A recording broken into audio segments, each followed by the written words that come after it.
వీడియోను చూస్తున్న వీక్షకులందరికీ నా నమస్సుమాంజలు తెలుపుతూ స్వాగతం పలుకుతున్నాను. నేటి మొదటి ప్రశ్న. కండరముల గురించి అధ్యయనం చేసే శాస్త్రాన్ని మయాలజీ అని పిలుస్తారు. మయాలజీ అనేది ఏ భాషా పదం?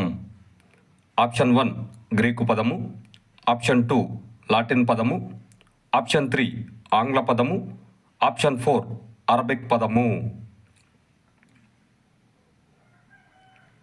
ఇందులో కరెక్ట్ ఆప్షన్ 2 లాటిన్ పదము.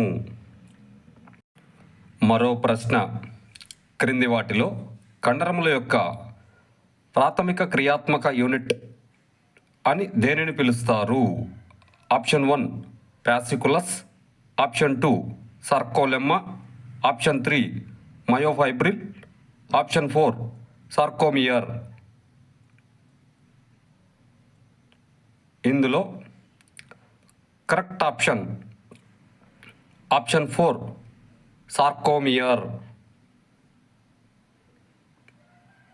మరో ప్రశ్న. మానవ దేహం నందు ఏ రకమైన కండరాలు లాక్టిక్ ఆమ్లాన్ని కూడా ఇంధనంగా మార్చుకొని ఉపయోగించుకునేవి ఏవి? ఆప్షన్ 1 రేఖిత కండరాలు, ఆప్షన్ 2 అరేఖిత కండరాలు, ఆప్షన్ 3 హృదయ కండరాలు, ఆప్షన్ 4 సంవరిణి కండరాలు.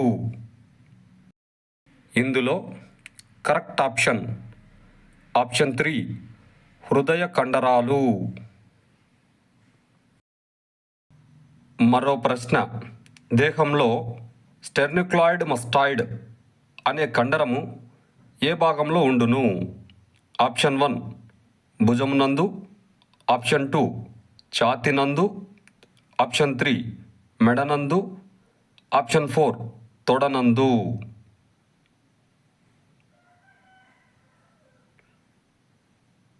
ఇందులో కరెక్ట్ ఆప్షన్ 3 మెడనందు. మరో ప్రశ్న. క్రింది వాటిలో వేగవంతమైన గ్లైకోలసిస్ తంతువులు ఏవి? ఈ ప్రశ్న డిఎస్సి 2012లో అడిగిన ప్రశ్న. Option 1 type 1 fibres, option 2 type 2 fibres, option 3 type 2A fibres, option 4 type 2B fibres. ఇందులో correct option type 2A fibres. వీడియోను చూసినందుకు అందరికీ ధన్యవాదములు తెలియజేసుకుంటున్నాం. మేము అడుగుతున్న ఈ ప్రశ్నలు భవిష్యత్తులో మీకు ఉపయోగపడాలని ఆశిస్తున్నాము.